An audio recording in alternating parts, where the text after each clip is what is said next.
नमस्कार विद्यार्थी मित्रांनो, स्वागत आहे तुमच्या सर्वांचे ग्रोइंग स्टुडंट्स या एज्युकेशनल आपल्या यूट्यूब चॅनलवर। मित्रांनो, आज आपण 2024 मध्ये पोलीस भरतीला आलेले महत्त्वाचे प्रश्न पाहणार आहोत, जे प्रश्न पुढे होणाऱ्या पेपरमध्ये रिपीट होऊ शकतात आणि याआधी देखील रिपीट झालेले आहेत। तरी मित्रांनो, जास्त वेळ न घालवता प्रश्नपत्रिकेला सुरुवात करायची आहे। त्या अगोदर सर्वांना विनंती आहे की तुम्ही हा व्हिडिओ पूर्ण पहा आणि आवडल्यास लाईक करा। तसेच जर तुम्ही चॅनलवर नवीन असाल तर चॅनलला सबस्क्राईब करा। बघा, पहिला प्रश्न काय आहे, नागझिरा अभयारण्य खालीलपैकी कोणत्या जिल्ह्यामध्ये आहे? पर्याय तुम्हाला 4 दिलेले, चंद्रपूर, गडचिरोली, गोंदिया। बघा मित्रांनो, नागझिरा अभयारण्य हे गोंदिया आणि भंडारा या 2 जिल्ह्यामध्ये पसरलेलं आहे आणि पर्यायामध्ये आपल्याला काय दिलेलं आहे बा? गोंदिया आलेला आहे। म्हणजे पर्याय नंबर 3 हे आपलं योग्य उत्तर आहे। मित्रांनो, मग हे जे नागझिरा अभयारण्य आहे तर याची स्थापना कधी झालेली आहे असाही प्रश्न तुम्हाला विचारला जाऊ शकतो। तर त्याचं उत्तर असेल बघा 1970। 1970 साली या नागझिरा अभयारण्याची स्थापना करण्यात आली होती। मग कोणत्या जिल्ह्यामध्ये? तर भंडारा आणि गोंदिया जिल्ह्यामध्ये। त्यानंतर आपण पुढचा प्रश्न बघा, कोयना नगरला कोणत्या वर्षी भूकंपाचा तडाखा बसला? IMP प्रश्न आहे। कोयना नगरला कोणत्या वर्षी भूकंपाचा भीषण तडाखा बसला असं तुम्हाला विचारलेले, तुमच्यासमोर पर्याय दिलेले आणि योग्य उत्तर काय करायचं आहे तुम्हाला कमेंटमध्ये द्यायचं आहे।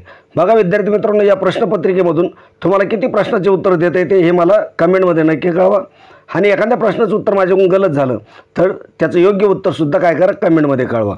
बघा, कोयना नगरला काय आहे? तर कोयना नगरला कोयना धरण आहे आणि या ठिकाणी काय आहे, वारंवार भूकंपाचे धक्के बसत असतात। आपल्याला प्रश्न काय विचारलेले, कोणत्या वर्षी भीषण? तर ते वर्ष आहे बघा 1967। 1967 साली डिसेंबर महिन्यामध्ये 11 तारखेला, नोट डाऊन करून घ्या, 1967 साली डिसेंबर महिन्यामध्ये 11 तारखेला या ठिकाणी खूप मोठा भूकंपाचा धक्का बसला होता। त्यामुळं आपलं उत्तर काय असणार आहे? तर पर्याय नंबर 1 हे आपलं योग्य उत्तर असणार आहे। त्यानंतर आपण पुढचा प्रश्न बघूया, महाराष्ट्रातील पहिला mega food park dash dash या जिल्ह्यात स्थापन करण्यात आला? महाराष्ट्रामध्ये बघा, पर्यायामध्ये काय दिलेले तुम्हाला, ठाणे, सातारा आहे, नागपूर आहे। आता मित्रांनो, ही योजना आहे काय, ही जे मेगा फूड पार्क आहे ना, ही काय योजना आहे आणि ती कधी आणलेली आहे तर 2017 साली आणली होती आणि त्यावेळेस म्हणजे 2017 मध्ये सातारा जिल्ह्यात पहिला मेगा फूड पार्क स्थापन करण्यात आलं होतं। कुठल्या जिल्ह्यामध्ये? सातारा जिल्ह्यामध्ये। म्हणजे काय उत्तर काय असेल याचं? पर्याय नंबर 2 हे आपलं काय उत्तर असेल। बघा मित्रांनो, हे झालं पहिलं। त्यानंतर दुसरं जे मेगा फूड पार्क आहे ते कुठं? औरंगाबाद, म्हणजे आजचं जे छत्रपती संभाजीनगर जिल्हा आहे ह्या जिल्ह्यामध्ये पैठण तालुक्यातील वायगाव आणि धनगाव या 2 गावामध्ये सुरू करण्यात आलं होतं। आणि तिसरं जे मेगा फूड पार्क आहे तर मित्रांनो हे वर्धा जिल्ह्यामध्ये स्थापन केलं जाणार आहे। म्हणजे तसं प्रोसिजर आहे की वर्धा जिल्ह्यामध्ये स्थापन होणार आहे। मग याची सुरुवात कधी झाली होती? तर 2017 साली झाली होती आणि स्थापन कधी करण्यात आलं? तर 2019ला हे स्थापन करण्यात आलेलं आहे। पुढचा प्रश्न बघा, राष्ट्रीय मतदान दिन दरवर्षी डॅश या दिवशी साजरा केला जातो? पर्याय तुम्हाला दिलेले 25 जानेवारी, 12 जानेवारी, 26 नोव्हेंबर। तर कोणत्या दिवशी राष्ट्रीय मतदान दिन दरवर्षी कोणत्या दिवशी साजरा केला जातो? बघा, या ठिकाणी पहा, 2011 पासून भारतामध्ये दरवर्षी कधी 25 जानेवारी हा दिवस आहे, तर हा काय राष्ट्रीय मतदाता दिवस म्हणून साजरा केला जातो। म्हणजे काय उत्तर होईल आपलं? पर्याय नंबर 1 हे आपलं योग्य उत्तर होईल, 25 जानेवारी। त्यानंतर पुढचा प्रश्न बघा, कृष्णा खोरे विकास महामंडळाची स्थापना केव्हा झाली? काय प्रश्न आहे? कृष्णा खोरे विकास महामंडळाची स्थापना केव्हा झाली? पर्याय दिले तुम्हाला 1996, 1997, 1995। कृष्णा खोरे विकास महामंडळाची स्थापना आहे ती कधी झालेली बघा, तर ती झालेली 1996 मध्ये। आणि याचं मुख्यालय कुठे आहे असं जर विचारलं तुम्हाला, कृष्णा खोरे विकास महामंडळाचं मुख्यालय कुठे आहे असं जर विचारलं तर त्याचं उत्तर आहे ते मुख्यालय आहे पुणे या ठिकाणी आहे। म्हणजे याचं उत्तर काय आहे? पर्याय नंबर 1 1996 आणि मुख्यालय विचारलं तर काय उत्तर येईल? पुणे या ठिकाणी। त्यानंतर पुढचा प्रश्न बघा, मुंबई उच्च न्यायालयाची किती खंडपीठे आहेत? मुंबई उच्च न्यायालय आहे ना, तर त्याची खंडपीठं किती आहे असा तुम्हाला प्रश्न विचारला आहे. आणि कुठं कुठं आहे असंही विचारलं जातो, किंवा कोणत्या ठिकाणी नाही असाही प्रश्न विचारला जातो. तर त्यासाठी आपण बघूया की मुंबई उच्च न्यायालय याची किती ठिकाणी खंडपीठ आहेत. 5, 3, 4 किती ठिकाणी आहे? तर 3 खंडपीठ आहेत. मुंबई उच्च न्यायालयाची किती खंडपीठ आहे?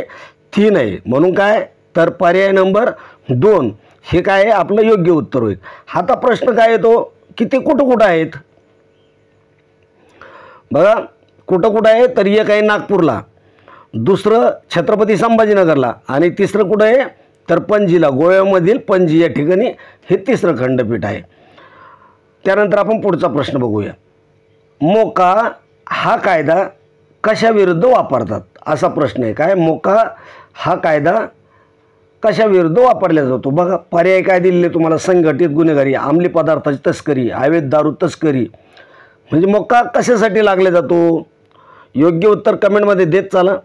आणि व्हिडिओ आवडत असेल तर त्याला लाईक नक्की करा. तसेच आपल्या गृह स्टुडंट्स या यूट्यूब चॅनलवर तुम्ही नवीन असाल तर त्याला सबस्क्राईब करून ठेवा. आणि उद्याच्या व्हिडिओचं नोटिफिकेशन पाहण्यासाठी बेल आयकॉनला ऑलवर सिलेक्ट करून ठेवा. बघा आता मित्रांनो, हा कशामध्ये कायदा आहे तर संघटित गुन्हेगारी संबंधी. मोका कायदा कशासाठी आहे तर जी संघटित गुन्हेगारी आहे ती रोखण्यासाठी हा कायदा आहे. म्हणून आपल्या या प्रश्नाचं उत्तर काय येईल? पर्याय नंबर 1 संघटित गुन्हेगारी. पुढचा प्रश्न आपण बघूया. जय जय महाराष्ट्र माझा हे गीत कोणी लिहिलं आहे? जय जय महाराष्ट्र माझा हे गीत कोणी लिहिलेले आहे? पर्यायामध्ये पहा आहे शाहीर साबळे, राजा बडे, मंगेश पाडगावकर. कोणी लिहिलेलं आहे असा प्रश्न तुम्हाला विचारलेला आहे. विचारलेलं काय आहे? कोणी लिहिलेलं आहे. या ठिकाणी आपण काय पाहूया, कोणी लिहिलं, कोणी म्हटलं, आणि त्याला म्हणजे लिहिलं कोणी, ते गायलं कोणी, आणि त्याला संगीत कोणी दिलं. तर बघा, तरी हे गीत लिहिलेलं आहे बघा राजा बडे यांनी. म्हणून आपल्या या प्रश्नाचं उत्तर काय असेल? पर्याय नंबर 2. तर हे गीत कोणी गायलेलं आहे? तर हे गीत गायलेलं आहे बघा कृष्णराव साबळे, उर्फ त्यांना काय म्हटलं जात होतं? शाहीर साबळे. शाहीर साबळे, तर यांचं नाव काय आहे? कृष्णराव साबळे. यांनी हे गीत काय केलेलं आहे? गायलेलं आहे. मग तर ह्या गीताला संगीत कोणी दिलं असा जर प्रश्न तुम्हाला आला तर ह्या गीताला संगीत दिलेलं आहे बघा श्रीनिवास खळे यांनी. काय, श्रीनिवास खळे यांनी काय संगीत दिलेलं आहे. आणि मित्रांनो या ठिकाणी एक महत्त्वाची गोष्ट आहे. काय आहे तर हे जे गीत आहे जय जय महाराष्ट्र माझा हे महाराष्ट्राचं राज्यगीत आहे. हे महत्त्वाचे लक्षात असू द्या. त्यानंतर पुढचा प्रश्न आपण बघूया. कोयना जलाशयाचे नाव काय आहे? प्रत्येक जलाशयाचं नाव तुमच्या पाठ असणं जरुरी. काय, कोयना जलाशयाचं नाव काय? शिवसागर, मोडक सागर, गोविंद सागर, काय नाव आहे? तर बघा कोयना जे जलाशय आहे याला कोणतं नाव देण्यात आलेलं आहे असा प्रश्न आपल्याला विचारलेला आहे. तर या जलाशयाला नाव देण्यात आलं आहे ते शिवसागर किंवा शिवाजी सागर. शिवाजी सागरही म्हणतात त्याला किंवा शिवसागरही म्हणतो. म्हणजे काय, तर आपलं उत्तर काय येईल? पर्याय नंबर 1. त्याचबरोबर जे मोडक सागर धरण आहे हे कोणत्या नदीवर आहे? मोडक सागर जे धरण आहे तर हे कोणत्या नदीवर आहे? तर हे आहे बघा वैतरणा नदीवर. कुठं आहे ते? तर ठाणे जिल्ह्यामध्ये. त्यानंतर गोविंद सागर एक आपल्याला कन्सेप्ट आहे. तर गोविंद सागर हे आहे बघा भाकरा नांगल प्रकल्पामुळे किंवा धरणामुळे, जे भाकरा नांगल प्रकल्प आहे त्यामुळे किंवा धरणामुळे जो जलाशय निर्माण झालेला आहे त्या जलाशयाला गोविंद सागर हे नाव देण्यात आलेलं आहे. त्यानंतर आपण पुढचा प्रश्न बघूया. साताराचे प्रति सरकार कोणते पाक्षिक प्रकाशित करीत होते? जे सातारचं प्रति सरकार होतं तर कोणतं पाक्षिक प्रकाशित करीत होतं ते असा प्रश्न तुम्हाला विचारलेला आहे. पर्याय तुमच्या समोर येऊन उत्तर तुम्हाला द्यायचं आहे. बहिष्कृत भारत, गौरव भारत, स्वतंत्र भारत. बघा आता या ठिकाणी काय विचारलेलं आहे की कोणते पाक्षिक प्रकाशित करीत होते. मग पाक्षिक म्हणजे काय, तर जे दर 15 दिवसांनी प्रकाशित होतं त्याला पाक्षिक असं म्हटलं जातं. आणि सातारचं जे प्रति सरकार म्हणजे कोणी स्थापन केलं होतं ते क्रांतिसिंह नाना पाटील. कोणी? क्रांतिसिंह नाना पाटील यांनी सुरू केलं होतं किंवा स्थापन केलं होतं. काय? प्रति सरकार. त्याचं एक काय होतं? पाक्षिक होतं. तर त्याचं नाव काय होतं? त्या पाक्षिकाचं नाव काय होतं असा प्रश्न आपल्याला विचारलेला आहे. त्याचं नाव होतं स्वातंत्र्य भारत. म्हणजे आपलं उत्तर काय येईल? पर्याय नंबर 3 हे आपलं या प्रश्नाचं योग्य उत्तर राहील, स्वातंत्र्य भारत. त्यानंतर पुढचा प्रश्न आपण बघूया. महाराष्ट्र पोलीस अगोली मुद्रेचे तपासात उपयोग करण्यासाठी कोणती आधुनिक कार्यप्रणाली वापरतात? अगोली मुद्रा. महाराष्ट्र पोलीस अगोली मुद्रेचे तपासात उपयोग करण्यासाठी कोणती आधुनिक कार्यप्रणाली वापरतात? बघा काय पर्याय तुमच्या समोर दिलेले: ITSSO, CGS, AMBIS. यापैकी नाही. महाराष्ट्र पोलिसामध्ये अंगुली मुद्रेवरून गुन्हेगाराला शोधण्यासाठी आणि गुन्हेगाराचा शोध लावण्यासाठी ही एक पद्धत वापरली जाते. त्याला काय म्हटलं जातं?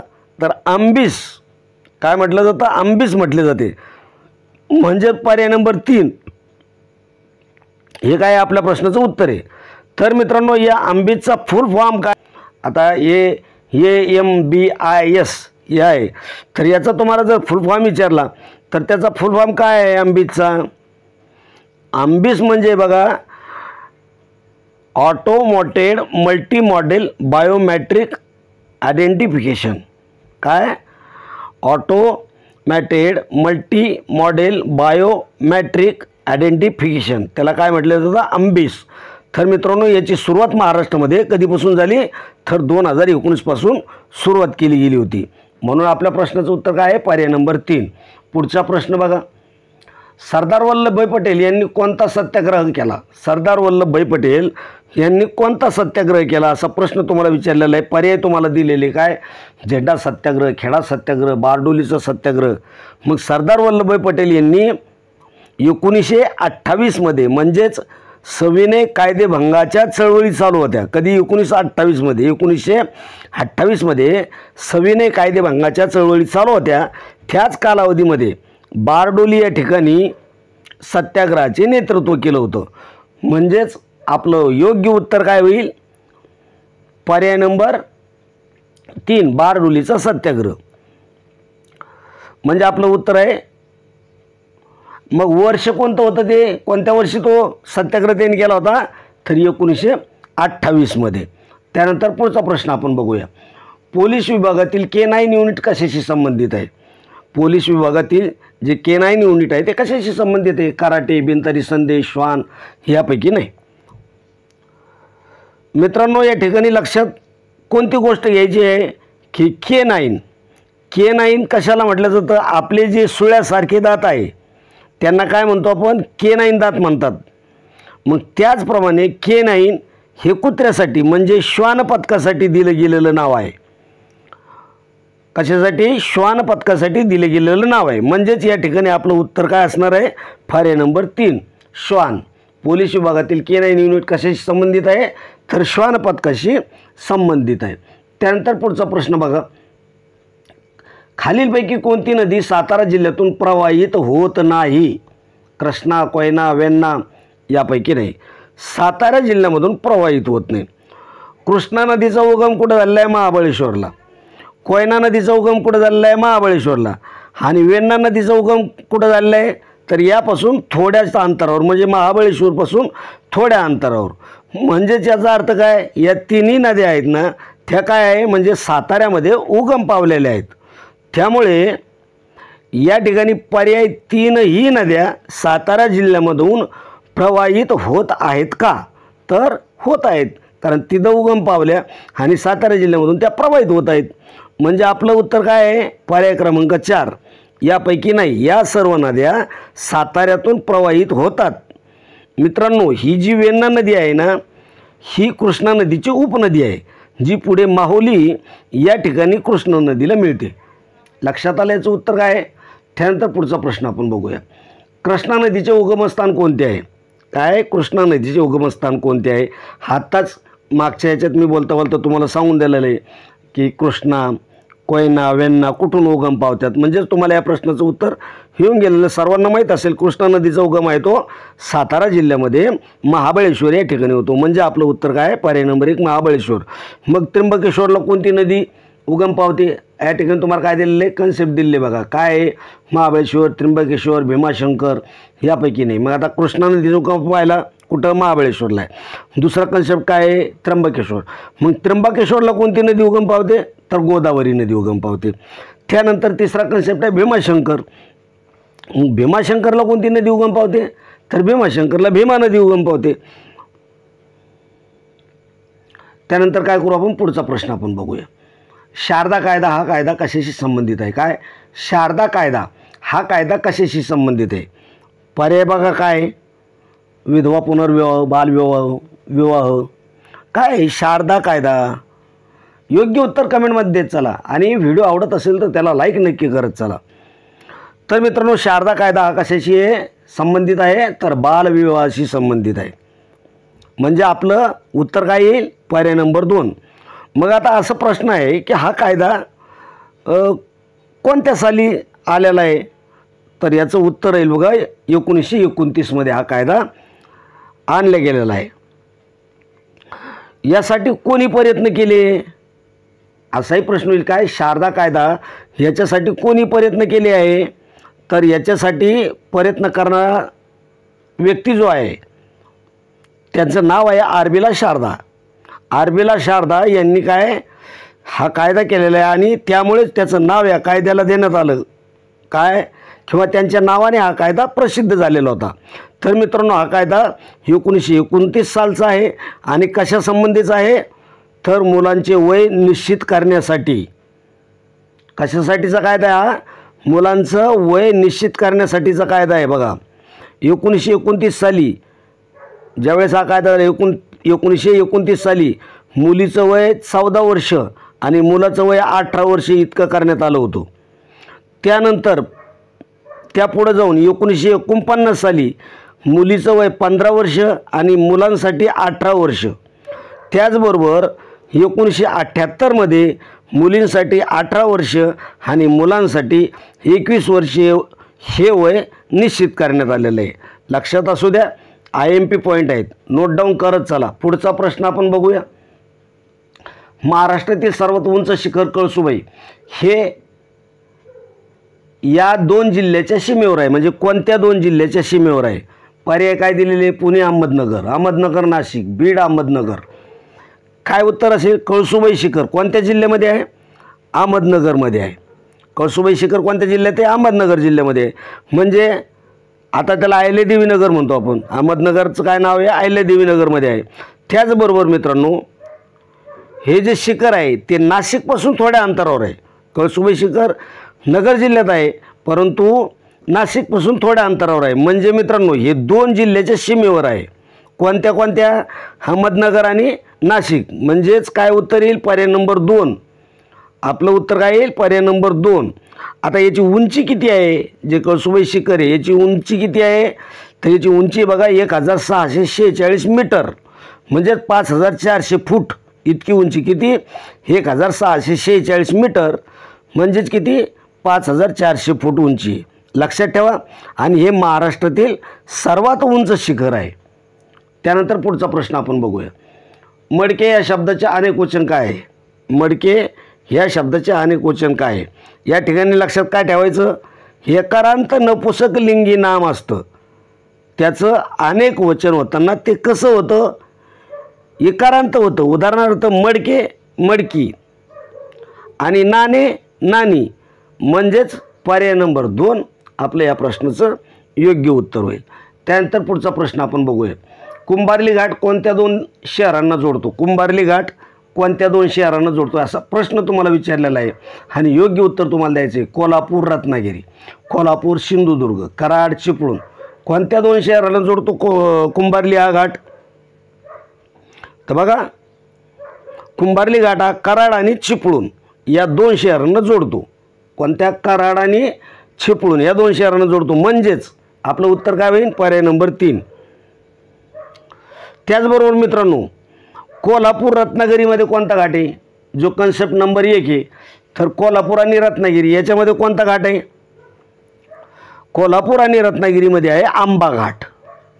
तसेच कोल्हापूर आणि सिंधुदुर्गमध्ये कोणता घाट आहे?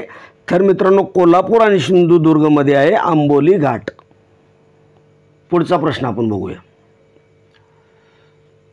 निवडणूक संबंधित तक्रारी देण्यासाठी निवडणूक आयोगाने खालीलपैकी कोणते ॲप नागरिकांकरता उपलब्ध करून दिलेले आहे?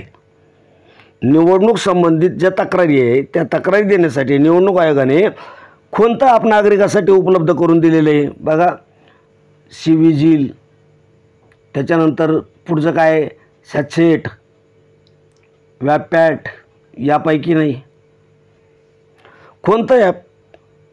निवडणूक संबंधित कोणती तक्रार असेल किंवा कोणत्याही सूचना असतील तर त्यासंबंधी नागरिकांना आपले मत नोंदवता यावे. आपली तक्रार नोंदवण्यासाठी सी-विजिल हे पोर्टल सुरू करण्यात आलं होतं. कोणतं? सी-विजिल. म्हणजेच पर्याय नंबर 1 हे आपलं योग्य उत्तर राहील. त्यानंतर पुढचा प्रश्न बघा. गोदावरीच्या किनाऱ्यावर खालीलपैकी कोणते शहर वसलेले नाही?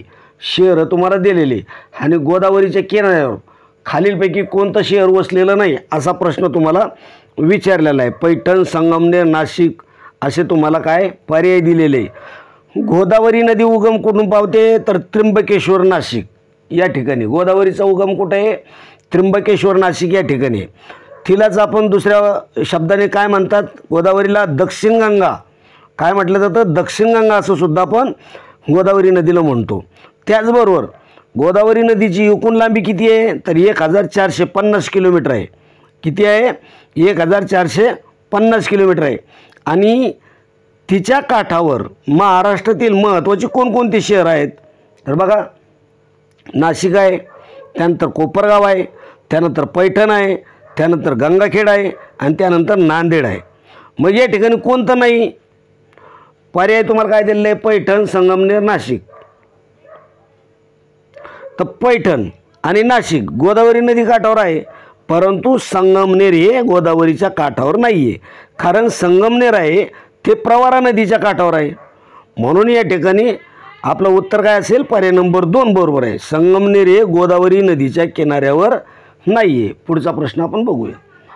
डायड्याच्या कमतरतेमुळे दुखापतीमध्ये जास्त रक्तस्राव होतो. कशाच्या कमतरतेमुळे दुखापतीमध्ये जास्त स्राव होतो?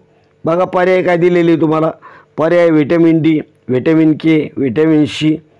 मग कशाची कमतरता पडल्यामुळे रक्तस्राव जास्त होतो? या ठिकाणी लक्षात ठेवायचं आहे पहा, की कोणत्या जीवनसत्वाच्या कमतरतेमुळे कोणता रोग किंवा कोणती बाधा होऊ शकते. या ठिकाणी पहा, व्हिटॅमिन के मुळे काय होतं? रक्त गोठण्याची प्रक्रिया मंद होते. जर ते शरीरामध्ये कमी झालं तर रक्त तुमचं गोठणार नाही आणि अशा अवस्थेमध्ये काय होतं? जास्त रक्तस्राव होतो. मग व्हिटॅमिन केची कमतरता झाली तर रक्तस्राव थांबणार नाही. म्हणून उत्तर काय येईल? पर्याय नंबर 2. आता व्हिटॅमिन डीमुळे काय होतं? तिची कमतरता जर झाली व्हिटॅमिन डीची तर व्हिटॅमिन डीच्या कमतरतेमुळे मुडदूस नावाचा रोग होतो आणि व्हिटॅमिन सीच्या कमतरतेमुळे काय होतं? स्कर्वी नावाचा रोग होतो. पुढचा प्रश्न आपण बघूया. खालीलपैकी कोणत्या प्रकल्पास महाराष्ट्राची भाग्यलक्ष्मी संबोधले जाते? खालीलपैकी कोणत्या प्रकल्पास महाराष्ट्राची भाग्यलक्ष्मी संबोधले जाते? बघा, जायकवाडी, गोसेखुर्द, कोयना यापैकी नाही. महाराष्ट्रामध्ये विशेष करून पश्चिम महाराष्ट्रामध्ये मोठं धरण आहे. सर्वात मोठा प्रकल्प आहे कोणता? कोयना धरण. म्हणजे आपलं उत्तर काय येईल?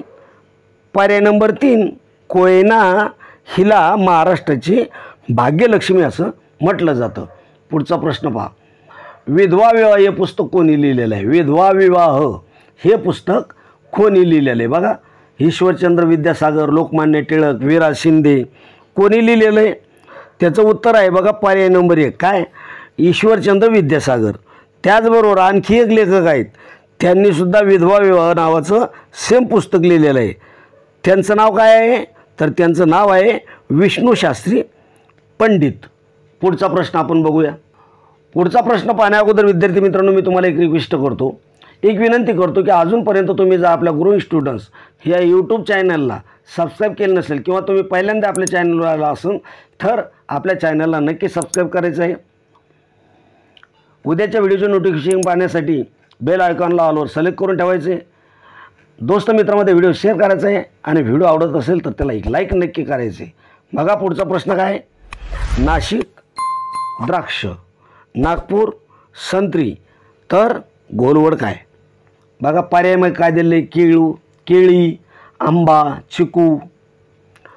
नाशिक द्राक्ष, नागपूर संत्री, तर घोलवड काय? आता मित्रांनो, या ठिकाणी महाराष्ट्रातील प्रमुख फळं आणि त्यांच्यासाठी प्रसिद्ध असणारं ठिकाण यांच्या जोड्या आहेत.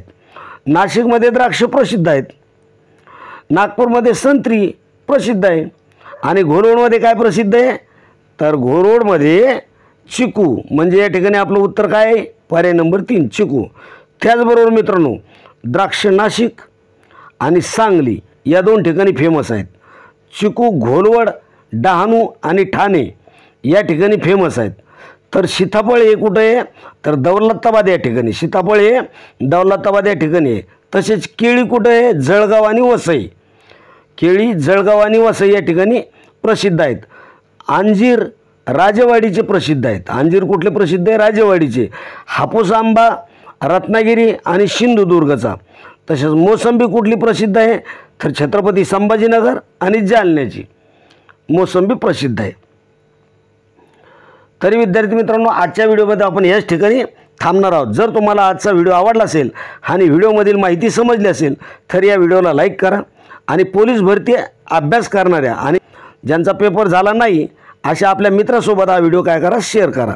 तसेच यासारख्या आणखीन व्हिडिओ पाहण्यासाठी म्हणजे 2024मध्ये होणाऱ्या पोलीस भरतीसाठी, तसेच पुढे येणारी जी 9000+ पोलीस भरती तिची तयारी करण्यासाठी ही जी ग्रोईंग स्टुडंट्स यूट्यूब चॅनल आहे या चॅनलला सबस्क्राईब करा. त्याचबरोबर चॅनलवर अपलोड करण्यात येणारी माहिती, व्हिडिओ आणि इतर अभ्यास तुमच्यापर्यंत वेळेवर पोहोचावेत यासाठी काय करा, बेल आयकॉनला क्लिक करा. त्याचबरोबर इतर सर्व माहितीसाठी आणि अपडेटसाठी ग्रोईंग स्टुडंट नावाचं आपलं टेलिग्राम चॅनल आहे, त्याच्यामध्ये सामील व्हा. भेटूया पुढच्या व्हिडिओमध्ये. तोपर्यंत जय हिंद, जय महाराष्ट्र.